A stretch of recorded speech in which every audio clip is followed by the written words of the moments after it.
Welcome to the Investor Download, the podcast about the themes driving markets and the economy now and in the future. I'm your host, David Brett.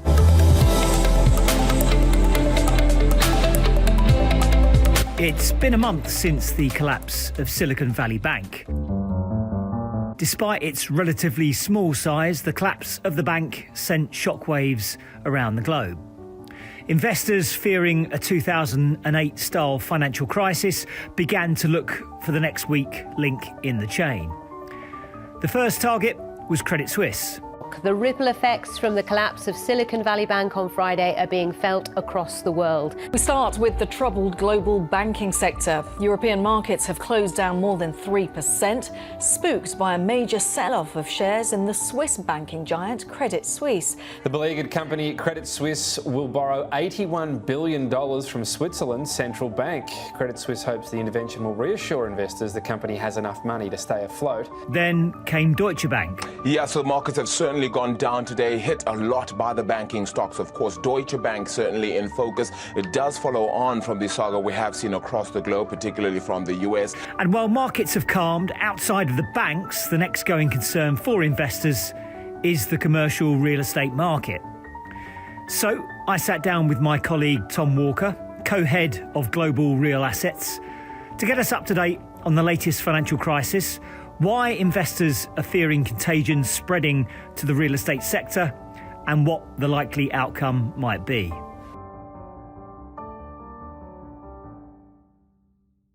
On Apple Podcasts, Spotify, or wherever you get your podcasts, you're listening to the Investor Download. Tom, welcome. Thanks very much. Good to see you again. Now, the markets have been in a bit of turmoil over recent weeks. I'm sure a lot of people know it's to do with the collapse of some banks over in the US, but just to get everyone up to scratch, can you just give a bit of background as to what's been going on? Yeah, so just over a month or so ago, we saw Silicon Valley Bank facing financial difficulty and going bankrupt over in the States.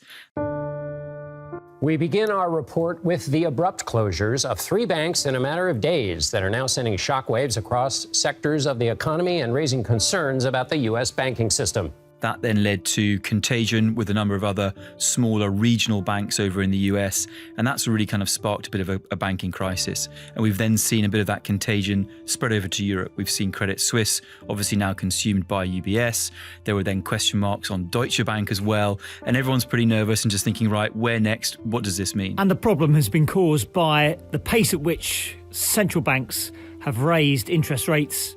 The ECB has signalled that tackling inflation trumps all else. It has pressed ahead with 0.5 percentage point increase in Eurozone interest rates. The Bank of England has just raised interest rates to its highest level in 15 years. Today, rate setters voted to raise interest rates by 0.25 percentage point to 4.25%. The Federal Reserve raising by 1/4 point, by 25 basis points to a new range of 4.75 to 5%. To try to dampen stubbornly high inflation. Well, there has been little relief for consumers' wallets as inflation remains sticky. You can see here inflation has shot up over the last 2 years, hit more than 11% in October, what we assume is the peak, started to fall away, and the assumption was it would carry on falling this year. But today, of course, it's peaked back up to 10.4%, so that trend has been broken. Things getting broken, unintended consequences, that's what we're beginning to see.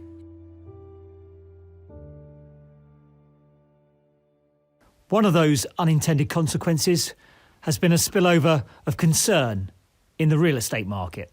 Real estate is a capital-intensive business, and by that we mean whether it's us as individuals or the companies that we're looking to invest in, everyone uses debt in some shape or form. Now, just as I might have a really high loan to value on when I buy my house, you might have a very low one. So within the credit market, there's obviously good and bad credits. But because real estate is a capital-intensive business, people are very worried that if the banks themselves are under stress and have less debt available to lend, well, then which sectors are going to be vulnerable? And that's where real estate comes in. Fearing a further tightening of credit conditions, deposits at small US banks dropped by a record amount. And over the past month, flows into money market funds have risen by more than $300 billion to a record $5.1 trillion. That's according to Reuters. Now, money market funds are kind of mutual funds that invest in highly liquid near-term instruments. The concern when you get these headlines is the whole sector. So just to give you a few numbers, in the US, the commercial real estate sector has about $4.4 trillion of debt mortgaged against it. Of that, 40% of that number is with banks. And so, the banks play a really important part in giving people the finance they need to buy those properties. Now, what's interesting is that actually when you look at that 40% share the banks have, 65% of that is small and regional banks. And that's where the concern is coming in. And so people are saying, right, the whole real estate sector's in trouble. There's going to be much less debt to go around. But that's not, not everyone borrows from a small or regional bank. But then when we start to think about within which sector might be more impacted or less impacted, the one that is really concerning people and where we've seen the most dramatic price moves in the listed market so far is the office subsector. Now, a lot of that is quite US specific because as we all think about working from home and the return to the office, the US have been very, very slow. So office utilization in the States is still only about 50%. So it's almost the lowest globally. And so they really are kind of thinking, right, that is the sector that is going to really struggle here because the banks are going to be willing to lend much less money to the most problematic subsector, which is offices. Yeah, I was over on the west coast of the US earlier last year, and particularly San Diego and San Francisco, it seemed like ghost towns. I mean, is there a particular reason why the US hasn't gone back? Yeah, it's interesting you mentioned the West Coast. I mean, that is the epicenter of working from home, not going back. So you were over around San Diego, eh? I was at a US REIT conference in San Francisco in November. Absolute ghost town. The latest census numbers are shining more light on the Bay Area exodus. The San Francisco region leads the area in the number of people fleeing the big city since the pandemic. A new census data study shows in 2021, the SF metro area lost 2.5% of its population. 116,000 people just packed up and left. They were here for work and then have decided that now that they can, remote work, that they're ready to leave. Now these moves appear to be higher income folks working remotely sometimes, moving to places like Austin or Atlanta or Nashville or Denver, lower cost places. It's really like a zombie city. It's incredibly kind of strange and depressing to be there. Downtown Los Angeles is meant to be similar. It is very much of a West Coast issue. If you go to Boston, New York, Washington, office utilization is much, higher, and the downtowns are sort of, much, more functioning as we would sort of experience here in Europe. And so over on the West Coast, why is it different? It's because that's really where the tech sector is. And they really adopted the working from home a lot quicker and a lot more. Combined to that, the fact that it's really the tech companies making lots of redundancies and they've over-spec'd on the office space that they're hiring, and you have a bit of a vicious circle, all really culminating in some pretty grim pricing discovery in the office sector on the West Coast. So we've got those low occupancy rates, got people losing their jobs as well, which means less people, even fewer people are going into the office. That's right. And just to sort of to add to that, and this is what's concerning the market in the terms of the banks. Because if you're a bank and you're looking at your loan book and you're saying, right, well, of my loan book, 40% is in offices, maybe 40% is in retail, 20% in other subsectors, and you're looking at what's going on, you're saying, right, well, in the next 5 years, I want my loan book to be 5% offices or whatever the number is. So it's going to be much, much lower.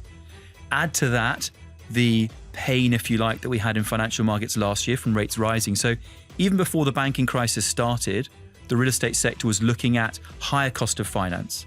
Okay, and that was already going to impact values to a certain degree. And now you're just adding on this, right, well, actually, if banks are reducing that overall pool of debt available, that's adding fuel to the fire, if you like. So tightening lending conditions, low occupancy rates, stubbornly high inflation, and central banks continuing to raise rates appears to be a perfect storm of problems for real estate investors. But how concerned should they be? That's coming up in part 2 of the show. Get in touch with us by email at schroderspodcasts@schroders.com or visit our website, Schroders.com/the investor download. In late March, Scott Reckler, the chief executive of property manager and developer RXR, and a member of the board that oversees the New York Federal Reserve, warned of potentially systemic problems in the real estate finance market. Yeah, and this is where I think the nervousness in the market from seeing someone like Credit Suisse, Silicon Valley Bank, going bankrupt, is just overplayed things. So we look at what's going on, and I think we would sort of characterize this as a headwind. This is not a hurricane. While Walker acknowledges that conditions are far from ideal, and he urges caution around highly leveraged commercial real estate, along with any type of business that burns through cash at the current time, he does see plenty of opportunities being created, especially for high-quality real estate investors. These are profitable real estate companies with assets that are in demand, and the higher interest payments they will be making because rates have gone up just means that free cash flow has reduced. It is still there, so dividends will still be paid. But I think that in terms of the impact, really what you're going to be looking at here is it's going to impact the smaller players, the lower quality portfolios, the more suburban portfolios. If you look at some of the pricing that's available, you're going to start to see for high quality portfolios or high quality assets in key locations underpinned by transport, you're going to see pricing, very resilient there. We've already seen some sovereign wealth funds stepping in, buying some assets. There was, a takeover announced this morning in the UK, Blackstone privatizing a US last mile logistics, a logistics company here in the UK called Industrials REIT. So there is a price for good quality assets, and there's availability of finance for good quality borrowers. But those small regional banks have been lending to smaller players, and I think that's where the stress will be. But what does it mean for global real estate values in general? Yes, so far, that sort of the interest rates rising and the impact on values, which is going to be negative because, if you've got a higher cost of funds, you're going to be able to afford to pay less for that property. We're seeing that impacted most in the States and then in Europe. Asia so far, and I'll kind of exclude Australia a little bit from this, has been a relative safe haven because rates have been, inflation is not as out of control. And so what we saw priced into markets last year was that higher cost of finance, that fall in values, that's already been priced in. And so the overall sector, when rates go up very quickly, it will pull values down. But again, what's so important is to find yourself, if you can, invested in an asset where there's not lots of supply, where there is still demand for structural reasons. Think of last mile logistics, think of data centers, mobile phone towers, whatever it might be. If you can find those niche subsectors, then you're still going to be able to grow your rent, which means you can offset that higher cost of earnings. And that's what we really focus on to try and offset the overall pull down that clearly is happening as rates go up dramatically for the broader market. But then also what's very interesting for us in the listed REIT sector, particularly in the US, is the US REITs don't really access the banking market. They go to the unsecured bond market. That's where they borrow from. They've all got their investment grades. Interestingly, some of the meetings we've had with REITs over the last month or so is they're actually now quite excited because they're now saying we've now got the best cost of capital in the market. Some of the levered private equity players have now gone. So really, we're the only players in town. So we're now able to pick the high quality assets that we want, the strategic assets that will help our portfolio, and we're not facing competition. So they're actually quite bullish in terms of the deals they can do over the next 12 months because they're the haves. They've got access to finance versus the others. So there are going to be have-nots, which is going to have an impact. Could what's happening in the banking sector and the real estate sector have a broader impact on the wider economy?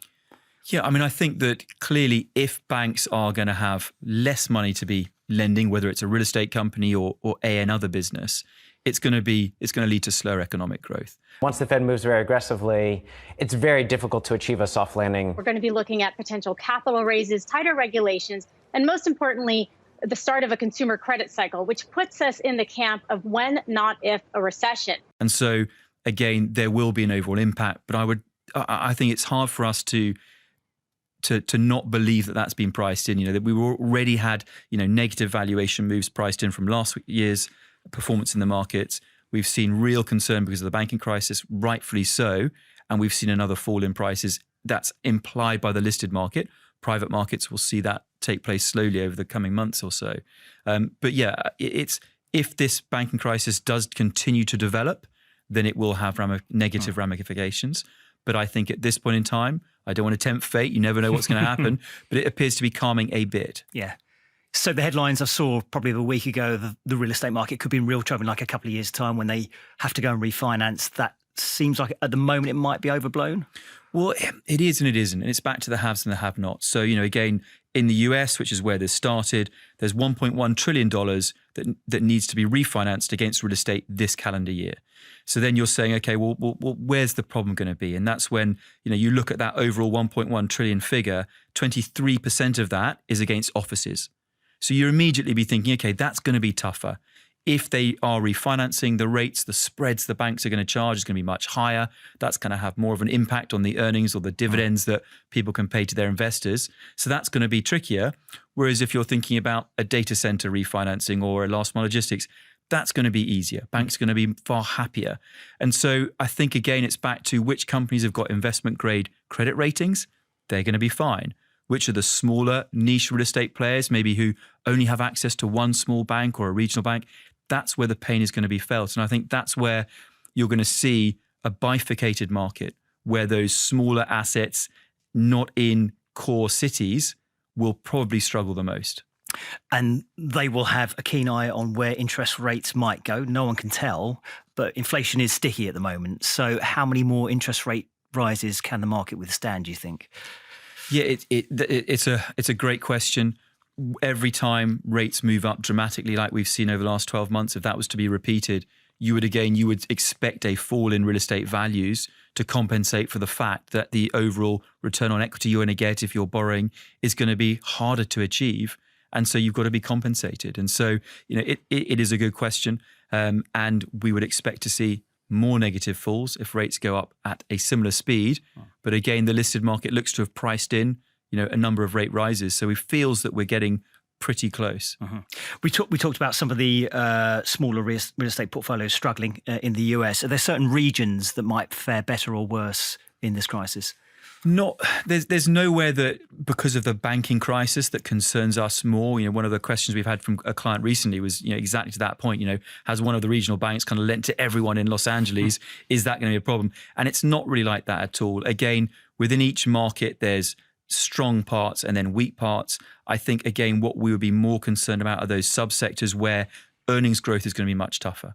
Office is number one on that list. It used to be retail. Retail's now been moved to number two. But, you'd still be concerned about excess retail space as Amazon continues to, kind of make headway into the retail market, although that is stabilizing, having said that. So I think that the office market is where we would be most concerned, and back to where we were talking about earlier, over on the West Coast, because that's where the tech have been hiring and that's where the kind of redundancies are being made, more dramatically than elsewhere. With interest rates going up so quickly, a different kind of environment we've been used to over the last 10, 15 years, are there any metrics that you suddenly start looking at that you weren't looking at beforehand? No, I mean, in terms of the balance sheet metrics, we all learned pretty quickly that in the financial crisis that sort of loan to value metrics were pretty meaningless. It was very hard to understand where the sort of the value was. So we, for a long period of time, have been looking more at earnings multiples. Net debt to EBITDA is one of our preferred metrics. And again, just sort of as a point in terms of sort of, okay, there is stress in the US, but what about in Europe? If you look at the average net debt to EBITDA in the listed sector of US companies, it's about 5.5 times. In continental Europe, it's about 13 times. So there's a lot more debt in Europe. So, again, we are, we've got to speak relatively here. So yes, there is where the banking crisis started in the US, but in our world, on the listed side, the companies are pretty well managed. They have very strong balance sheets. So we feel confident that I think there'll be more opportunities for the listed REITs, but yes, there will be pain in the broader sector.